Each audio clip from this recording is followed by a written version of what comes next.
our Wednesday night, we are taking right off where we left off. So,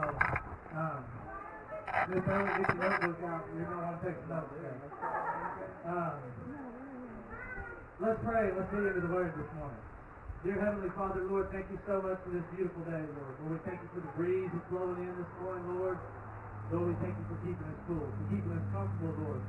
Lord, that you suffered through so much for us, Lord, that you went through so much uncomfort, Lord, for us, yet you want us to be comforted. Lord, what a blessing, Lord. Lord, what a true showing of how much you love us, Lord. How much you do love us. Oh, how you love us. Lord, forgive us of our sins. Lord, forgive us where we fall short of your glory. And Lord, I pray that you speak through me in a mighty way this morning. Lord, that you will just have a clarity of speech, Lord. Lord, that my redneck mentality will leave, Lord, and it will just be your will, your voice, Lord. Just use me, Lord. Lord, I pray that hearts are open, Lord. That they're ready to receive your word this morning, Lord, and that if there's anything here that's not of you, Lord, will we loose it, we bind it, we cast it back into the pit of hell where it belongs, Lord. Lord, we love to praise and worship this morning. We're so thankful that we got to spend that time with you, Lord. Lord, we thank you for the presence of your Holy Spirit. We pray that it just gets so thick in here as we continue to dig into your word. Lord, we thank you for your mercy. We thank you for your grace. Most of all, we thank you for the love that you pour out on us, Lord. Lord, we give you all the love. We give you all the thanks, Lord. And we ask everything in the name of Jesus Christ. Amen. Amen. All right, so we are in the third week of Philippians series. So we're going to be in Philippians 3. I'm going to jump here, there, everywhere. But we're primarily going to be in Philippians 3 is where we're coming out of. We're going to be talking about Paul. But before we get into the topics today, I want to talk about being committed to Jesus Christ and how that is the number one importance of what we're doing here in this church. It's not being committed to the church.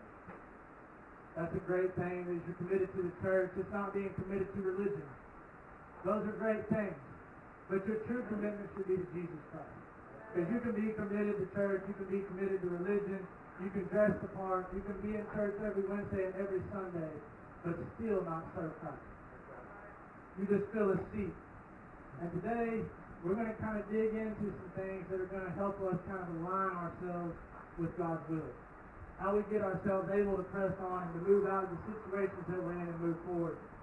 You know, the mafia, they go to church on a regular basis too. But when they leave the church walls, they're not quite living for Christ. So you never know what's going to come into the walls. You never know who you're going to be dealing with. But if you put God first, it seems like your life will start falling into place. Things will just naturally start taking place. You know, in Matthew 6:33, and I want you to notice here the red letters. Last time I checked, that means it's pretty important. So just note there that this is in red letters. So this is Jesus speaking to us. Matthew 6:33. But seek first the kingdom of God and his righteousness, and all these things shall be added to you. Seek ye first the kingdom of God. Put God first in everything that you do, and everything will be added to you. Like I said today, we're going to talk about getting ourselves lined up. Getting ourselves lined up with what God has for us. And immediately what I think of, and that's just because it's me, guys, is Paul and the Damascus Road experience. You know, Paul was a minister of murder. He didn't live like he was supposed to live, but yet he knew who Christ was. He knew Christ. He knew who Christ was. He knew the power that Christ had. He had seen Christ do so much. But yet he still went a different way. And then one day, his eyes were opened up. And he saw, and he made a decision to start following Jesus Christ. Lo and behold, he ended up writing 13 books in the New Testament. You know, God can use anybody. God can use anybody. It doesn't matter what you've done in the past. It just matters where you're going. Now, there's a story that I've heard a few times in my life about two travelers that were going about, and they hit in this cross-section. A four-way cross-section. When they got there, one traveler looked at the other and said, "Which way do I go?" And he said, "Well, I don't know. Where are you going?" And the guy said, "I don't know." And he said, "Well, I guess any path will do." If you don't know where you're going, you can choose any path.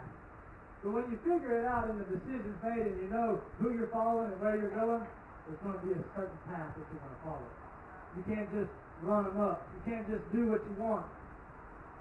In all of Paul's writings, he wrote about pressing on, pressing in, and pressing out. And that's what we're going to talk about today. Pressing on, pressing in, and pressing out. You can't just press on. There's some things that come with it that we have to do. On Wednesday night, we talked about running your race. Staying in your lane. Doesn't mean that you're not going to cross paths with those people, but you run your race. Your race is your race. Your race is different than my race. So you stay in your lane. You run your race. Hopefully we come together at some point. But if you stay and you run in your race, it's all going to come together. We're going to be in Philippians 3. And we're going to read verses 9 through 16. And we're going to dig in and do a little teaching this morning. Alright, Philippians 3, verse 9. And be found in him, not having my own righteousness, which is from the law, but that which is through faith in Christ, the righteousness which is from God by faith. Verse 10. That I may know him and the power of his resurrection, and the fellowship of his sufferings, being conformed to his death, if by any means I may attain the resurrection from the dead. Verse 12. Not that I have already attained, or am already perfected, but I press on. I may lay hold of that for which Christ Jesus has also laid hold for me. Brethren, I do not count myself to be apprehended, but one thing I do, forgetting those things that which are behind me, and reaching forward to those things that which are ahead.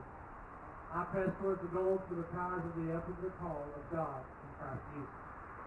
Therefore let us, as many are mature, have this mind. And if anything you think otherwise, God will reveal even this to you. Nevertheless, to the degree that we have already attained, let us walk by the same rules, let us be of the same mind. Primarily what Paul is saying here is he wants to be as much like Christ as he can be. I want to be as much like you as I can. In verse 10, he says it this way. That I may know him in his power of the resurrection, and the fellowship of his suffering, being conformed to his death, if by any means I'll do whatever it takes, I may attain to the resurrection from the dead. Whatever it takes, Lord, I'll do it. And so I started thinking, Paul wants to become like Christ. What exactly does that mean? What was Jesus like? So I started making a list. And a few things popped into my mind real quick. Kind, hardworking, compassionate, obedient, thoughtful, focused. And then I kind of sat around and I was like, man, when I look at that list, it kind of makes Jesus seem like a wimp. Just my redneck coming out in me, I guess. I'm like, man, we want to be the manly man. So it's kind of hard to be kind and compassionate. It makes it seem like a wimp. And then, as I was praying and talking to Jesus, Jesus said, let me show you how big of a wimp I am. And so he added a few more traits in there. Dude walked on water. I mean, come on, guys. In the middle of a storm. Didn't walk on the pond down here. In the middle of the ocean, in a storm, walked on water. That's a brave dude. Took on demon-possessed people. Stepped on toes on a regular basis. Challenged religious people. And then I made that list, and I talked about the frying pan hit me in the front of the head a lot of times. It was like, boom! He was beaten, whipped, nailed to a tree, thorn thrust in his head, sword in his side for you. For you. Who's the wimp now? He quickly corrected me. Who's the wimp now, Clint? Because I wouldn't do that for you guys. I set myself back and was like, would I do that to people in the church? I don't know. That'd be a toughie. Who's the wimp now? Who's the manly man? Jesus is the manly man, and not only is he a manly man, but he's perfect. He went through all of that and remained perfect. He still remained perfect. Why wouldn't we want that? Why wouldn't that be something that we want? Is to be as close to Christ, to be the most like Christ that we could possibly be. Why wouldn't we? It just seems kind of like one of those simple, stupid things. Why wouldn't we want that? Paul pressed on until he accomplished everything that he set out to do. Remember, he wrote back in Philippians 1:23, we read a couple weeks ago, for me to live is Christ, but to die is gain. If I'm here, It's for the love of Christ. I'm going to tell you about Jesus. I'm going to spread the word of Jesus Christ. I'm going to do everything I can. But if it was up to me, I'd rather be in heaven. And then I kind of stepped back and I said, well, how does that relate to us today, Lord? So Paul says in Philippians 3:15, all of us who are mature should take such a view of these things. As we just read, your mind should change. Your view should change. When you're pressing on, everything that you used to do, you should forget about that. Leave it where it is and let's go on. Let's press forward in what God has for us. How do we press on? How do we do it? And that's where we get to our next point. We press in. To press on, you got to press in. Press in, and what I mean by press in is getting to know God. You have to get to know God before you can press on. If you don't know God, you don't know where you're going. You can choose any path you want to go to. When you come to that intersection with the other traveler, I don't know where I'm going. Pick a lane, any lane. Take off. Got to know where you're going. Got to know what you're going after. Pressing in, getting closer to God is a true commitment. It's not just sitting in church on Sunday. It's not just reading your Bible every once in a while. It's prayer. Getting into the Word. Studying the Word. Praying before you get into the Word. Pray before you do anything. Everything. You have to get closer to God. Never give up. You have to be that different person. I know we all want to give up from time to time. We face stuff that we feel like, God, why aren't you answering? I've been praying for this for like 2 years, Lord. What's going on? Don't give up. And then I'm going to jump over to some notes that I took on Wednesday night because God told me to. Flat out. I don't know. You ought to be seen as a different person. When you are mature and your view of the world changes, people will start seeing you different. They'll start seeing you as a different kind of chick. A different bull, as we put it on Wednesday night. Psalms 119, verse 28. Let me get to it. My soul melts with heaviness. Strengthen me according to your word. And a lot of different versions will, instead of melt, it will say cries. My soul cries from heaviness. We have so much stuff on us, guys, that we cry out. And it's okay to cry. What we talked about on Wednesday night, it is okay to cry. But don't ever cry like there's no hope. Because there's always hope. It's okay to cry and say, man, there's a lot going on. But know that there's hope in Jesus Christ. Don't just give up. Get up. Job said it this way, I'm going to hold on till my change comes. I'm going to hold on. When I get to the end of my rope, I'm going to tie a knot, and I'm going to hang on. I'm going to hang on for dear life because I know something is coming. And Job, he lost his children. He lost his wealth. He lost his health. But he never cursed God. One thing he never lost was his integrity. And I think that's something all of us should strive for. We want to hold on to that integrity. Don't let go of your integrity just because you have a down moment. Things are going to beat you up. You're going to have a down time. You're going to make mistakes. We're human. You're going to make mistakes. Don't beat yourself up over it. Get up. This is just a season. Let's move on to the next one, and let's run your race. Get back in your lane and take off. Get out of Cody's lane. Get out of Clint's lane. Get in your lane. Don't worry about their lane. Your lanes will meet somewhere down the road. Stay in your lane. Do what Jesus is telling you to do.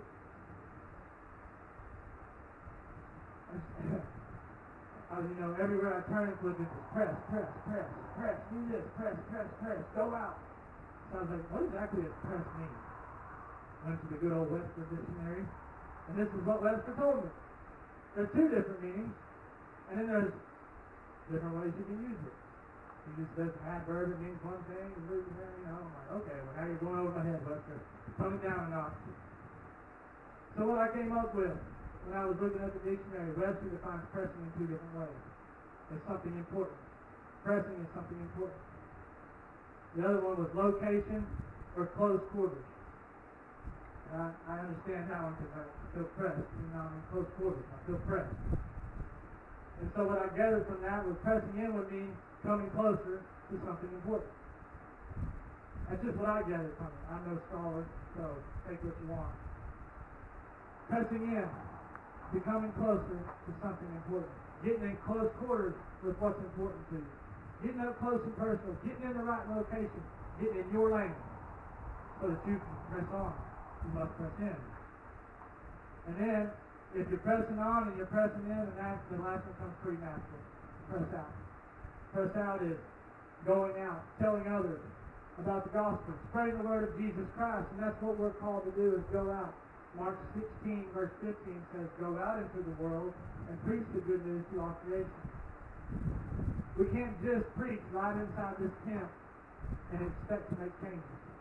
It's not going to work. Sometimes you have to get outside the walls, go places that aren't comfortable, go places that you used to go, and they're going to judge you. They're going to call you that Bible thumper, and that's okay. I would much rather be called a Bible thumper than some of the things I've been called in my past. Much rather. I'll take it. Jesus freak, Bible thumper, sure. A lot better than what I've heard in the past. So I always think, what do we go tell them? What are we supposed to tell them? Pretty simple. Pastor Steve just said it. It's the gospel. And for so long I was like, well, how do you tell someone the gospel? Well, John 3:16 sums it up pretty good. For God so loved the world that he gave his one and only begotten Son, so that we won't die, but have eternal life. He loves us that much. Would you do that? Would you give up your son, Julie? For me? I'm pretty stinky old dude. That's a tough choice to make. We told the story about the pastor's son took his friend fishing, and as they were fishing, the boat tipped over. They started dipping away where they only had one life jacket. The pastor's son knew he was saved, but he knew his friend wasn't, so he threw his life jacket to his friend, and the father was floating away, watching him go. Nothing he could do about it. So his son drowned, but his friend was saved. You ever thought how much God thinks of that? I gave up my son for you. Make something of yourself. Do something with it. Did my son die for a reason? Because I would be thinking the same thing if that was me. If my son gave up a life jacket for another kid, I'd be thinking, you better do something. You better do something with your life. You better make it count. Because my son just died for you. Make it count. Run your race. It's not all about me. It's not all about you. It's not about what we can do, where we've been, how good we can talk. I went on vacation this weekend with my kids. And I quickly found out it's not all about me. I'm thinking vacation at the lake, there's a dock out over the water. It's going to be so relaxing. And when I went there, y'all, I was healthy. I was healthy, doing good. Okay, my knee was a little bone, not real bad yet. Enough that I tried to Brian about it, but that's about it. Yeah. Don't listen to her. So we get down there, and the kids, they want to go on paddle boats. So I got my brother down there, so that quickly became a competition. And we were seeing who could paddle the boat the fastest as we were going in circles. So my knees swelled up pretty good. And then we get down to the playground, and my wife challenged me to a game of tetherball. Come on. Bring it on, sister. I can show you. And so we get out there, and two swings into it, right on the metal pole. I rolled around like a little sissy and cried and whined. And then, we had to do it a little bit. We decided we're going to kayaking. I've never been in a kayak. It's pretty hard to keep straight. And I have a little 5-year-old boy who decided he wanted to sit in my lap and go with me. All right, whatever. So I put him in there. Once again, my brother's out there with me, and I'm like, I can outrun him. Kid or not, I got this. So I'm paddling my little rear off. I get about 200 yards from Banco, and I had the sharpest pain hit me dead in my chest. And I did one of those moments, I'm like, Lord, is this it? I ain't having a heart attack. This is it, Lord. I better start praying. Whatever's on me, Lord, you better get it off, because I'm fixing to meet you. So, I'm out there with my 5-year-old who thinks I'm Superman, thinks I'm indestructible, and he turns around and says, Dad, what's wrong with you? I'm just got to shake a little bit. Just give me a minute. Well, I think I pulled a muscle in my chest, and I was 200 yards away from the dock. Of course, wind in my face. Couldn't have got that lucky. So I started slowly making my way back to And Sawyer was quite confused why Dad was haul and tell when we were on the way out there. But wasn't so quick to come back. But I was serving my kids. And I may have got beat up. And I may have got hurt a little bit. But that stuff will heal. That stuff will get better. But you can't replace those memories. It's the same thing with God, guys. We're going to go out and we are going to serve Jesus Christ. You're going to get beat up on the way. You're going to bump your knee. You might pull a muscle every once in a while. You might hurt your wrist. Things are going to happen. You're going to get beat up. You just keep running your race. I have to serve others, Lord. Why? They're my kids. You may serve me. Matthew 25:40 says, I tell you the truth, whatever you did for one of the least of these brothers of mine, you did it for me. You're not serving Terry. You're not serving Raymond. You're not serving Pastor Steve. You're serving the kingdom. You're serving the kingdom, and you're helping out other people, and you're serving Jesus Christ directly. Because each and every person in here is the son and daughter of the Most High God. Right. And when you serve my children, you serve me. When I serve your children, I'm serving you. When you serve Jesus Christ, you're serving God. You are serving the kingdom. Matthew 20, verses 27 and 28. And just so you may notice, again, these letters are in red. Very important. Matthew 20, verse 27. And whoever desires to be the first among you, let him be your slave. Just as the Son of Man did not come to be served, but to serve, and to give his life a ransom for many. That's what we're here for, guys. To go out and serve other people. To lift them up. To tell them the good news. We're going to press on because we've all made mistakes. We've all messed up. We're going to put that junk down. We're going to press on. And how do we press on? We press in. We're going to get to know Jesus Christ. Things are going to start falling into place. Once things start falling into place, you will want to press out. It's going to come natural. It's like how Steve always put it. It's kind of like birthing a baby. You get so filled up with the Word of God that you can't help but explode. You got to get it out. You can't carry a baby for too long. It's got to come out eventually. When you get so full of the Word, you just got to share it with somebody. I've got to tell you that's good news. I've got to tell you. Look at what Jesus did. Check out what Jesus has done. We all know somebody that doesn't know Jesus. We all do. But we get in church and we get too comfortable because everybody in here knows Jesus. So we just assume everybody knows him. We don't need to explain him. We don't need to teach them who Jesus is. But do they see him on you? When you come in the church doors, do they see Jesus just shine off of you, the joy that you have? Well, we all know that's somebody that is addicted, depressed, whatever it may be. We know them. But are you reaching out to them? Or are you just praying for them? I understand you can pray. That's a huge thing. But are you going out, eat dinner with them? You know the impact that'll have on somebody is just to sit down and eat with them? Even I don't care how whacked out they are. I can't tell you how many times I was whacked out of my mind. I still sit down and broke bread with them. You have to serve other people. You have to invest into other people. That's how we grow the kingdom. These children are so important, guys. What's going on out in that building is, to me, 100 times more important than what's going on here, because that's our future. That's our future preachers right out there. Those are the people that are going to teach us the Word one day. And they're probably going to have a whole new, amazing perspective on it. One that we could never imagine. Are you pressing on? Are you pressing in? And are you pressing out? It's so important, guys. Those things have to come into line together. You have to be able to press. It is very important, as Lester will say. It's a very important thing. Are you going out and touching those people that you love? I know I got pretty comfortable just praying for them. I'll pray for them right here at home, Lord. I don't need to go out. They'll be fine. I know you're working, Lord. But the Lord uses people. He uses you and me.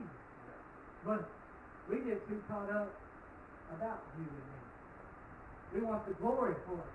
We want the recognition. Look at what I can do. I went and I talked to so-and-so and did look how their world changed. You were just a messenger boy. Get over yourself. Come on. He just used you. You were just a vessel. Make yourself available. Doesn't matter where you've been. Doesn't matter what you've done. Lay it at the foot of the cross and press on. Press into God and get to know Him. Spend some personal time with Him. Get a little PT time. Pray with Him. Talk to Him. You don't have to say some big, elaborate, fancy prayer to talk to God. You can lay down on the ground face first and say, help. I don't know, man. I talk to God like He is my brother 99% of the time. Driving down the road to work. Just having a conversation. And I know people probably drive by think I'm crazy, because then, man, God will have some arguments, and I'll be telling Him about it. And then I'll probably swerve after He hits me with His hand. I'm like, whoa, Lord, I heard you. You're going to get beat up along the way, guys. Things are going to happen. But our biggest thing is for the glory of God. Things are going to change, and things are going to get uncomfortable. Seasons are going to change. Me and Scott were talking about it this morning. Seasons are going to change. So uncomfortable.